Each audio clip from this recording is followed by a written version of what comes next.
જો આપણે ત્યાં હવેલીઓમાં તમે ઘણીવાર વ્રજ કમલના મનોરથના દર્શન કર્યા હશે. એમાં 56 પાંખુડીઓ હોય, 32, 16 ને 8, અને એમાં એક એક સ્થળના નામ લખ્યા હોય. એનું કારણ એ કે આખું વ્રજમંડળ છે ને એ કમળાકાર છે, અને કમળ આકાર એવા વ્રજમંડળમાં મુખ્ય 56 સ્થાનોમાં પ્રભુની વ્રજભક્તો સાથે લીલા થાય છે, અને એનો આખો ભાવ વ્રજકમલમાં કરવામાં આવે. એટલે કે સમસ્ત વ્રજમાં થતી પ્રભુની આ મુખ્ય 56 ભાવાત્મક રસાત્મક લીલાઓ, એને જ આપણે ત્યાં 56 ભોગ પણ કહીએ છીએ. ઘણા લોકો એમ સમજે 56 ટાઈપની સામગ્રી ધરવી 56 ભોગ. અરે ના, એમાં તો 56 કરતા કેટલી વધારે પ્રકારની સામગ્રી હોય, પણ એ 56 ટાઈપની સામગ્રી નથી, 56 ભાવની સામગ્રી છે. અને એટલા માટે એને 56 ભોગ આપણે ત્યાં કહેવામાં આવે, કારણ કે આ વ્રજ લીલાના મુખ્ય 56 સ્થાનો છે, અને 56 ભાવના વ્રજભક્તો સાથે ઠાકોરજી એ ભાવની લીલા કરે છે. અને એટલા માટે એ સ્થાનોમાં તદભાવ અનુરૂપ સામગ્રીઓ ધરવામાં આવે. તમે વ્રજ કમલનો દર્શન કરો ત્યારે એક એક સ્થાન લખવામાં આવે અને ત્યાંની એક એક સામગ્રી પધરાવવામાં આવે.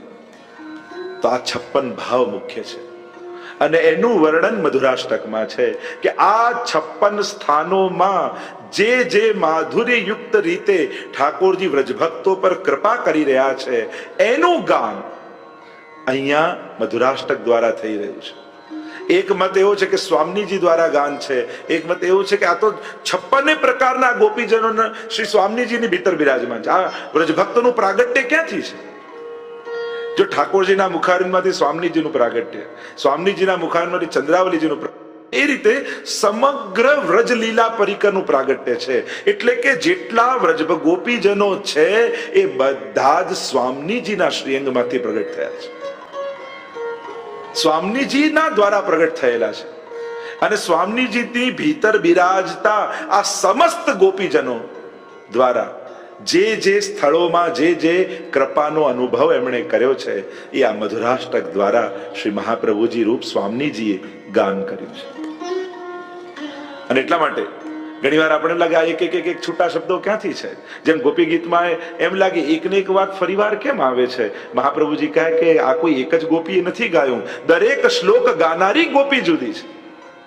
19 પ્રકારના ગોપીજનોની જે ચર્ચા કરી, તામસ, રાજસ, સાત્વિક, તામસ, રાજસ, સાત્વિક, અને આ પ્રકારે આખા 19 પ્રકારના ગોપીજનો, અને જેવો ભાવ એ પ્રકારના ઉદ્ગાર. અને કોઈ કપટી પણ કહી દે, જેમ તામસ, રાજસ, સાત્વિક 3 પ્રકારના ગોપીજનો માનો. તામસા દેવ નિંદકા, તામસ એ છે જે ઠાકોરજી પર આરોપણ કરે કે આપ જ કપટી છો, આપ જ કઠોર છો, અમે પ્રતીક્ષા કરીએ છીએ, આપ કૃપા નથી કરતા.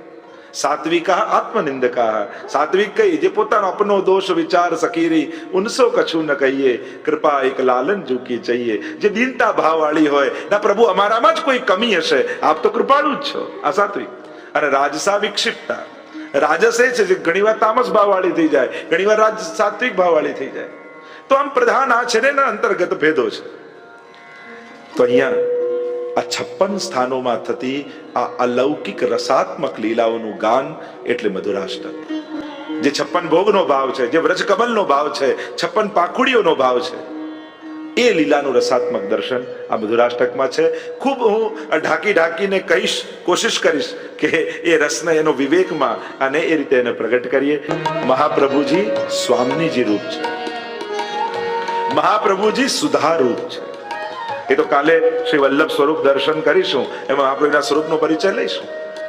અને એમાં જ એટલે જ મહાપ્રભુજીની વધાઈમાં આપણે ગાઈએ છે, એસી બંસી બાજી બન ઘન में व्याप रही धुनी, महामुनिन की समाधि लागी और सो अब लक्ष्मण भट्ट द्वार. એટલે કે વેણુનાદ દ્વારા ઠાકોરજીએ જે સુધા વહાવી એ જ સુધા રૂપ શ્રી મહાપ્રભુજી છે. અને એ સુધા હવે લક્ષ્મણ ભટ્ટજીના ઘરે પ્રગટ થઈ છે. સપ્ત શ્લોકીના શબ્દોમાં કહું, આ સુધા રૂપ વલ્લભ છે, સ્વામીજી રૂપ શ્રી વલ્લભ છે. એટલે સૌથી પહેલી દ્રષ્ટિ ક્યાં ગઈ? તો કે અધરમ મધુરમ. કારણ અધર પર ગઈ. અને સુધા ક્યાં બિરાજે છે? તો કે અધર પર. કારણ કે આખી આ પુષ્ટિ સૃષ્ટિ બે પ્રકારની સૃષ્ટિનો ભાવ આપણે ત્યાં, બિંદુ સૃષ્ટિ અને નાદ સૃષ્ટિ. ઠાકોરજીએ રાસમાં વેણુનાદ કર્યો અને નાદને સાંભળીને જે ગોપીજનો દોડીને આવ્યા, એ આ નાદ સૃષ્ટિ, વૈષ્ણવી સૃષ્ટિ. અને નાદ કરતા જે સુધાના બિંદુઓ સર્યા અને સ્વામીજીએ ઝીલ્યા, એ બિંદુ સૃષ્ટિ એટલે વલ્લભ કુલ. આપણે ત્યાં આ રીતે બે સૃષ્ટિ માન્ય છે.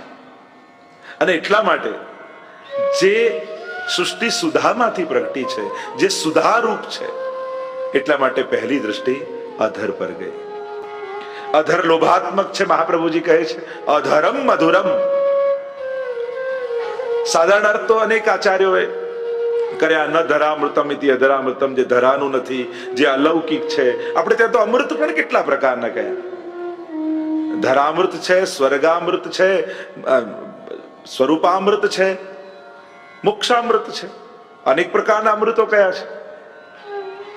આ સ્વરૂપામૃત, આ સુધારું, આ સુધા એટલે તો ગોપીજનોને વેણુ સાથે વિરોધ થઈ જાય. અરે અમારા ભાગની સુધા વેણુ કેમ પી જાય? બે જણા જોડે ગોપીઓને બહુ વાંધો, એક તો વેણુ સાથે ને બીજું નકવેસર પર લટકતા મોતી સાથે.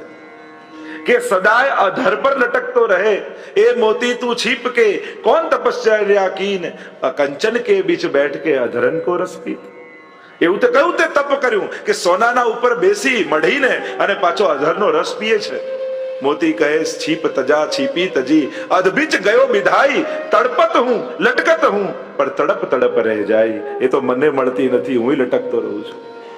આ તો દુર્લભ છે.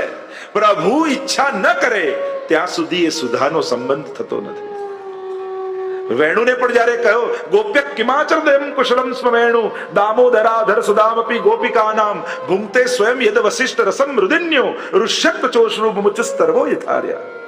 ગોપિયા કહેને લગી કે શ્રુતિ રૂપા તો અમે છીએ અને વેદથી વધારે ધર્મ કોણ જાણે? અમે પોતે વેદ રૂપા છીએ, તો એવું તે કયું ધર્મ તય કર્યો કે જે અમે નથી જાણતા? ત્યારે કહ્યું મહાપ્રભુજી તો સુબોધનીમાં કહ્યું કે વેણુ તો માધ્યમ છે, એ ક્યાં પીએ છે? એ તો માધ્યમ બનીને લતા પતા વૃક્ષોને વાટે છે, કારણ કે એને જીવવા નથી, એ જડ છે, એ પુરુષ છે. અનેક અનેક કારણો મહાપ્રભુજી બતાવે છે. પણ એ વેણુ પોતે સુધાનું પાન કરતો નથી, એ તો નિમિત્ત બને છે. એટલે દેખાતા લોકો અધર પર આવ્યા છતાંય સુધાનું પાન કરી શકતા નથી. એવી દુર્લભ સુધા પ્રભુની છે. અને એક વાત સમજી લો, જ્યાં સુધી સુધા સંબંધ ન થાય ત્યાં સુધી કૃષ્ણ રસનો અનુભવ થતો નથી. એક વાત સ્પષ્ટ સમજી લો, ભગવાન મનુષ્ય આકારે દેખાય પણ મનુષ્ય નથી. એ તો અપ્રાકૃત છે, અલૌકિક છે, રસો વૈસહ છે, આનંદ માત્ર કરપાદ મુખોદરાદી છે.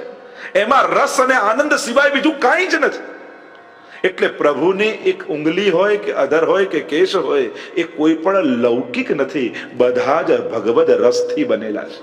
જેમ તમે ચાસણીથી ખીલોના બનાવો ને, ભલે ફૂલ બનાવ્યું ગુલાબનું, પણ એને દાંડીમાં ચાખો તોય મિશ્રીનો સ્વાદ, પાંદડીમાં ચાખો તોય મિશ્રીનો સ્વાદ, દલને ચાખો તોય મિશ્રીનો સ્વાદ. આકાર ભલે જુદો લાગે પણ છે તો મિશ્રીથી જ બનેલું. એમ ઠાકોરજી મનુષ્ય આકારે લાગે છે તો એ ભગવદ રસ જ. અને એટલા માટે જ્યાં સુધી એ ભગવદ રસનો સંબંધ ન થાય ત્યાં સુધી એ સ્વરૂપામૃતનો આનંદ અનુભવ થતો નથી. એટલે વ્રજ લીલામાં ઠાકોરજી પ્રત્યેકને અધરામૃત એટલે કે સુધાનો સંબંધ કરાવે છે. રાસ લીલામાં ગોપીજનોને કરાવે. અને એટલા માટે ગોપીજનો ગોપી ગીતમાં કહે છે ને, પ્રભુ ઓ અધરામૃત કા પાન કરાइए. कैसा है अधरामृत? सुरत वर्धनम शोकनाशनम स्वरित वेणुराम सुष्ठु चुंबितम इतर राग विस्मारणम नृणाम, अन्य सभी रागों को भुला देने वाला, ऐसा आपका अधरामृत. અને એટલા માટે આપણે ત્યાં ઠાકોરજીને ધરીને લીધું હોય એને પ્રસાદ કહીએ ને. જે પરસની યાદ અપાવે એ જ પ્રસાદ. જ્યારે વૈષ્ણવ એ ધરેલી કણિકા મુખમાં મૂકે ત્યારે એને મિશ્રીનો નહીં પણ એમાં ભળેલા પ્રભુના અધરામૃતનો આસ્વાદ આવવો જોઈએ. અને જ્યારે એ આસ્વાદ આવે ત્યારે એને યાદ આવે કે આ સુધાનું પાન તો મેં પૂર્વમાં પણ કરેલું છે. અને જે દિવસે એ યાદ આવે ત્યારે માનજો કે આજે સાચા અર્થમાં તમે પ્રસાદ લીધો છે. जो परस की याद दिलाए वही तो प्रसाद है. तो ये सुधा है. અને પ્રભુ વ્રજલીલામાં સર્વને સુધાનો સંબંધ કરાવી અને સ્વરૂપાનંદનું દાન કરે છે. રાસમાં ગોપીજનોને કરાવ્યો, છાક લીલામાં आपुन खात खबावत ग्वालिन और जिन नहीं पायो सुनो रे भैया मेरी हथेरी चाट. અને આમ પ્રભુનું અધરામૃત જે હથેળીમાં હતું એ સખાઓને ચટાડી એમને પણ સુધાનો સંબંધ કરાવ્યો. વેણુનાદ દ્વારા વેણુ ગીતની કથામાં પ્રસિદ્ધ છે. પ્રભુ એ વેણુમાં સુધા પધરાવી. વેણુ ગીત અદ્ભુત છે. એ વેણુનાદ એમાં કેવલ સાઉન્ડ નથી, પણ એ અવાજના પાત્રમાં ભગવાન પોતાની સુધા પધરાવી સર્વને સુધાનું દાન કરે છે. એ હરણી હોય, એ ગાયો હોય, એ લતા પતા નદીઓ પર્વતો વૃક્ષો હોય, પક્ષીઓ હોય, દરેકને ભગવત સુધાનું દાન ઠાકોરજી વેણુનાદ કરીને કર્યું છે. અને વેણુનાદની આ લીલામાં પ્રભુએ આ સમસ્ત જીવોને સુધા સંબંધ કરાવે છે. યુગલ ગીત વેણુ ગીતની કથામાં જો આવો તમે. હવે એમ થયું કે સુધાના સંબંધ ગોપીજનોને થયા, સખાઓને થયા. નંદ બાબા યશોદાજી લાલનને ખોળામાં લઈને ખેલાવતા હોય અને સાવ નાના લાલન, ત્યારે નાનું બાળક હોય ને એના મુખમાંથી લાર સ્ત્રવે, અને સ્ત્રવે ને અહીંયા ઠોડીમાં આવીને અટકી જાય ને ચળકે, ચીબુક જેવું લાગે. અને ત્યારે નંદ અને યશોદાજીને એટલું વહાલ આવે કે ઠાકોરજીની ઠોડીમાં ચુંબન કરે તો ત્યાં પણ એમને પણ ભગવાનની સુધાનો સંબંધ થઈ જાય. તો કૃષ્ણ લીલામાં, બ્રજ લીલામાં ઠાકોરજીએ સર્વને સુધાનો સંબંધ કરાવ્યો છે. અને સુધાનો સંબંધ થાય ત્યારે જ એ કૃષ્ણ સ્વરૂપામૃત નો અનુભવ કરવાનો અધિકારી બને છે. તો કહ્યું કે કૃષ્ણ લીલા સમયે તો આ બધું થયું, હવે કેમ એ સુધા મળે? તો કહ્યું કે હવે શ્રી મહાપ્રભુજી રૂપે સુધા પ્રગટ થઈ છે. અને શ્રી મહાપ્રભુજીનો આશ્રય, આપણે કહીએ ને મહાપ્રભુજીની કૃપા વગર ઠાકોરજી કૃપા ન કરે, તો આપણે સાધારણ અર્થો કાઢીએ કે ગુરુની કૃપા વગર ભગવાનની કૃપા ન થાય, ગુરુના આશીર્વાદ કે એમનું જ્ઞાન મળે ત્યારે મળે. એ તો એક સાધારણ પક્ષ છે. મુખ્ય પક્ષ એ છે કે વલ્લભ સુધા રૂપ છે, અને સુધા સંબંધ ન થાય ત્યાં સુધી કૃષ્ણ સંબંધ સંભવ નથી થતો, ત્યાં સુધી એ સ્વરૂપામૃતનો અનુભવ સંભવ નથી થતો. અને એટલા માટે શ્રી મહાપ્રભુજીની કૃપા દ્વારા જ ઠાકોરજીની કૃપાનો અનુભવ થાય છે. તો આ મહાપ્રભુ ઠાકોરજી અહીંયા અનેક પ્રકારે સુધાનો સંબંધ કરાવે છે. અને એટલા માટે મહાપ્રભુજીની પહેલી દ્રષ્ટિ પડી અધરમ મધુરમ. એ અધર મધુર છે, કારણ એ અધરમાં સુધા બિરાજમાન છે, લોભાત્મક છે. પ્રભુનો નીચેનો હોઠ છે ને બહાર છે, ઉપરનો હોઠ અંદર છે. અનેક આપણે ત્યાં તો ભાવ બતાવ્યા છે. અધરામૃતના પણ અનેક પ્રકારના અર્થો આપણે ત્યાં કરવામાં આવ્યા છે. મહાપ્રભુ જયારે દ્રષ્ટિ કરે છે કે આ અધરામૃત દ્વારા જીવ પર કૃપા થવાની છે, અને સ્વયં શ્રી વલ્લભ સ્વામીજી રૂપ છે, અને મુખારવિંદમાંથી પ્રાગટ્ય છે. કહેવાય છે કે રાસમાં, ભક્તિમાં, કૃષ્ણ ભક્તિમાં સર્વોચ્ચ આનંદ કોનો? તો કે સ્વામીજીનો. રાસમાં જે સ્વામીજી આનંદ અનુભવ કરે છે એ સર્વોચ્ચ આનંદ છે. અને એ અમૃત રસ સ્ત્રવયો શ્રી વલ્લભ મુખ માધુરી તાહી પિયો શ્રી વિઠ્ઠલેશ અતિ ही અઘાય કે और રંચ દિયો દૈવી જીવન. તો એ જે સુધા જે સ્વામીજીએ પ્રભુ પાસે ગ્રહણ કરી છે એ શ્રી ગુસાઈજી અને ગુસાઈજી દ્વારા હવે સમસ્ત દૈવી જીવોને પ્રાપ્ત થઈ છે. તો આ સુધા, તો વલ્લભની વાણી પણ વલ્લભની સુધા છે. અત્યારના સમયમાં વેણુ ગીત પૂર્ણ યુગલ ગીત કી રસ બરખા બરખાઈ. અત્યારના સમયનો વેણુનાદ કયો? તો કે શ્રી મહાપ્રભુજીની વાણી. અને એટલા માટે તમે ભાષાંતર ભલે વાંચો, પણ જ્યાં સુધી શ્રી મહાપ્રભુજીના મુખમાંથી નીકળેલા એ શબ્દોનો પાઠ ન કરો ત્યાં સુધી ભગવત કૃપાના અધિકારી નથી થતા. અને એટલા માટે તમે ભાષાંતર ભલે વાંચી જાઓ બધાનું, પણ બને તો મૂળ જે મહાપ્રભુજી ગ્રંથ લખ્યો છે, સ્તોત્ર લખ્યું છે, એ શબ્દોની મહત્તા છે. એ શબ્દોના પાઠ કરવા, કારણ કે એ શબ્દો નથી, એ શ્રી મહાપ્રભુજી દ્વારા પ્રાપ્ત થયેલી સુધા છે. અને એટલા માટે શ્રી મહાપ્રભુજીની પહેલી દ્રષ્ટિ અધર પર ગઈ અને ગાન કરતા કહ્યું, ભક્તિ આપણે ત્યાં બે પ્રકારની કહી છે, એક ચરણામૃત અને બીજું અધરામૃત. આ બંને માટે ભક્તો લાલાયિત રહે. શરૂઆત ચરણારવિંદથી થાય અને ફલાત્મક મુખારવિંદ.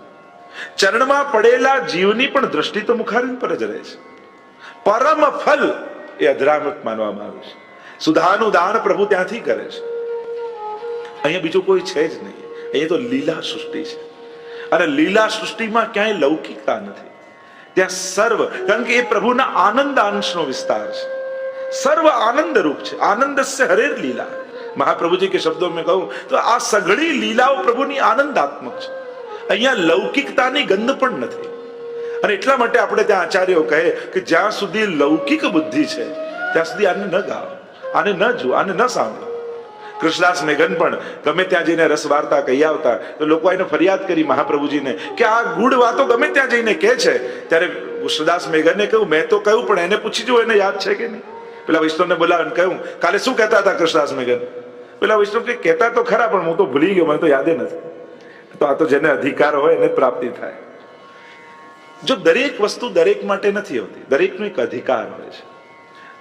અને ઠાકોરજી પણ પાત્ર બનાયા વગર પ્રાપ્તિ કરાવતા નથી.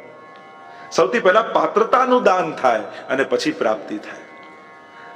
એટલે મહાપ્રભુજીની કૃપા થાય આપણા સૌ ઉપર. આ શ્રી વલ્લભની કૃપા છે કે એમનો આ સ્તોત્ર આપણે ગાઈ રહ્યા છીએ.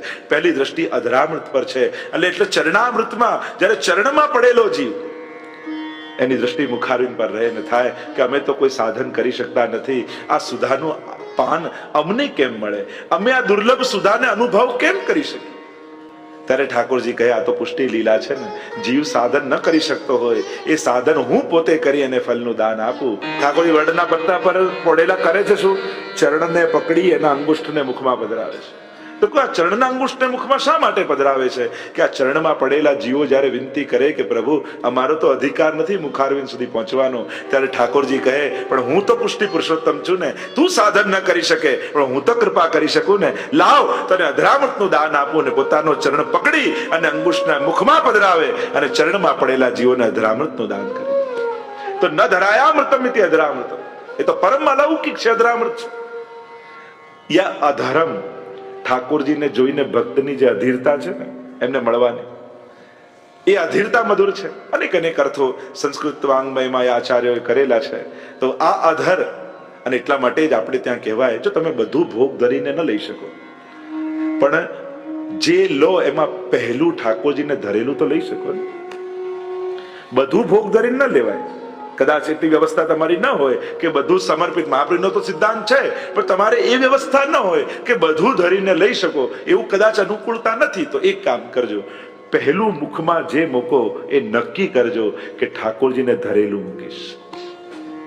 પહેલી મિશ્રી પ્રભુની પ્રસાદી મુખમાં મૂકી પછી જ બીજું કઈ ગ્રહણ કરીશ. આનાથી તો શરૂઆત થાય ને. અધરામૃત કેવું છે? સુરતવર્ધનમ, પ્રેમને વધારનારું.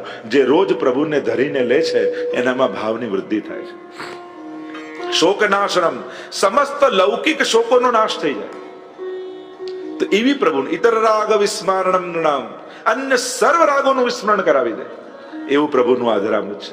અધરામૃતમાં મુખારવિંદની કૃપામાં ઘણી કૃપાઓ કહી આપણે. વચનામૃત, અધરામૃત, જૂઠણ, ચરવિત અને પ્રસાદી. એમાં બી સૂક્ષ્મ ભેદ જો જોવા જઈએ તમે ઘણું થાય. તમે વાર્તા સાહિત્યમાં જોજો તો ઘણી જગ્યાએ ચરવિત શબ્દ આવશે, ત્યાં જૂઠણ નહીં કે. ઘણી જગ્યાએ જૂઠણ પાતળ મૂકી એમ કહેશે, ક્યાંક અધરામૃત લેવડાવ્યું એમ કહેશે. તો એના પણ સૂક્ષ્મ ભેદ છે. હમણાં તો એની ચર્ચા નહીં કરું પણ એના પણ એક સૂક્ષ્મ ભેદો આપણે ત્યાં કયા છે. તો મુખારવિંદ દ્વારા શ્રી મહાપ્રભુજી વચનામૃત દ્વારા અને ઠાકોરજી અધરામૃત દ્વારા કૃપા કરે છે. બંને ઓષ્ટોનો પણ ભાવ બતાવ્યો. એ અધરમ મધુરમ કયા છે તો એનો આપણે ત્યાં સુંદર રીતે ચર્ચા કરે. એ કેવા છે તો કે બિંબા ફળ જેવા. પાકેલું પરવળ હોય ને કેવું લાલ હોય. તમે ઘણી વાર કોઈ પરવળને કાપશો તો એકદમ લાલ નીકળશે. તો પ્રભુના અધર એવા છે. એની લાલીમાં એવી છે કે ભક્તોના મનને મોહિત કરી લે છે. તો આવા અધરના દર્શન કર્યા પછી મહાપ્રભુજીએ કહ્યું અધરમ મધુરમ. અને અધર ક્યાં છે તો કે વદનમ મધુરમ. આપનું વદન મધુર છે, આપનું મુખારવિંદ મધુર છે. મુખારવિંદ દ્વારા અનેક પ્રકારની કૃપાઓ ઠાકોરજી કરે છે. વદનમ મધુરમ, સ્વયં મુખારવિંદનું સ્વરૂપ શ્રી મહાપ્રભુજી છે. અને એટલા માટે મુખારવિંદની વર્ણન કરતા મહાપ્રભુજી કહે છે કે આપનું વદન મધુર છે. કારણ ગોપીજનો પણ કહે છે કે પ્રભુ આપના મુખારવિંદના અમને દર્શન કરાવો તો પછી અમારી અંદર તે અહંકાર આપ મળે જતો રહેશે. તો કહ્યું કે મુખારવિંદના દર્શન કરવાથી કેમ જશે? તો કહ્યું આપનું મુખારવિંદ જ મનોહર છે, મનને હરી લેવા વાળું છે. અને મન જ હરાઈ જશે તો પછી અહંકાર રહેશે ક્યાં? અને એટલા માટે પ્રભુ આપના મુખ કમલનું દર્શન કરાવો એમ કહેતા મહાપ્રભુજીએ કહ્યું વદનમ મધુરમ. આપના મુખારવિંદ કેવા છે, કેવા સમયે કેવા છે. જો ઠાકોરજીના મુખારવિંદની શોભા દરેક સમય બદલાય છે. ગઈકાલે આપણે નિત્ય લીલામાં દર્શન કર્યા ને, મંગળા સમયનું મુખારવિંદ કેવું, શ્રૃંગાર સમયનું મુખારવિંદ કેવું, રાજભોગ સમયનું મુખારવિંદ કેવું, સંધ્યા આરતી આવનીના સમયનું મુખારવિંદ કેવું, શયન સમયનું કેવું. દરેક સમય છીન છીન બાનિક ઓર રહી હોર, પ્રતિપલ પ્રભુના મુખારવિંદની શોભા જુદી છે. એ જ મુખારવિંદ તમે જુઓ તો એક માધુર્ય ભાવમાં મુખારવિંદ જુઓ, વાત્સલ્ય ભાવમાં મુખારવિંદ જુઓ, સાખ્ય ભાવમાં મુખારવિંદ જુઓ, સ્વામી ભાવમાં મુખારવિંદ જુઓ, એમાં પણ શોભા જુદી હશે. પ્રભુના મુખારવિંદમાં અનુભાવો બિરાજમાન છે. એટલે કહું વદનમ મધુરમ. આ મુખારવિંદ જ્યારે અમે દર્શન કરીએ છીએ, ગોપીજનો કહે છે, ત્યારે અમારું મુખ આપના મુખારવિંદને જોઈને અમારા નેત્રો ભ્રમર બની જાય છે. લોચન ભૃંગ પિયે ઘણું તે પ્રગટ મુખ મકરંદ છે. એમ તો પ્રભુના મુખારવિંદમાં 7 ધર્મો બિરાજમાન છે. વેદનું પ્રાગટ્ય છે, સરસ્વતીજીનું પ્રાગટ્ય છે, બ્રાહ્મણોનું પ્રાગટ્ય છે, કમનીય સૌંદર્ય છે. હમણાં એના પર વિસ્તારમાં નથી જતો. એ વદનમ મધુરમ, આમ 7 ધર્મો ભગવદ મુખારવિંદમાં બિરાજમાન છે. અને એટલા માટે કહું વદનમ મધુરમ, આપનું મુખારવિંદ. કારણ કે ફલાત્મક ભક્તિ કહી છે. જ્યારે મુખારવિંદના દર્શન કરીએ છીએ, જેમ ગોપીજનોએ ગોપી ગીતમાં કહ્યું કે દિન પરીક્ષાએ નીલકુંતલ અટત યદ ભવાન અન્હી કાનનમ. રસકાનજીએ બીજું કાંઈ નહીં, એકવાર મુખારવિંદનું ચિત્ર જોયું અને મનમાં થઈ ગયું કે હવે પામવા છે તો આમને પામવા છે. પેલી નૃત્યાંગના નાચતી હતી આગ્રાના બજારમાં અને કૃષ્ણદાસ અધિકારી લઈ ગયા શ્રીનાથજીને સન્મુખ, और मेरो मन गिरधर छवि पर अटक्यो, नाचता नाचता લીલાને પ્રાપ્ત થઈ. એવું આપનું મુખારવિંદ.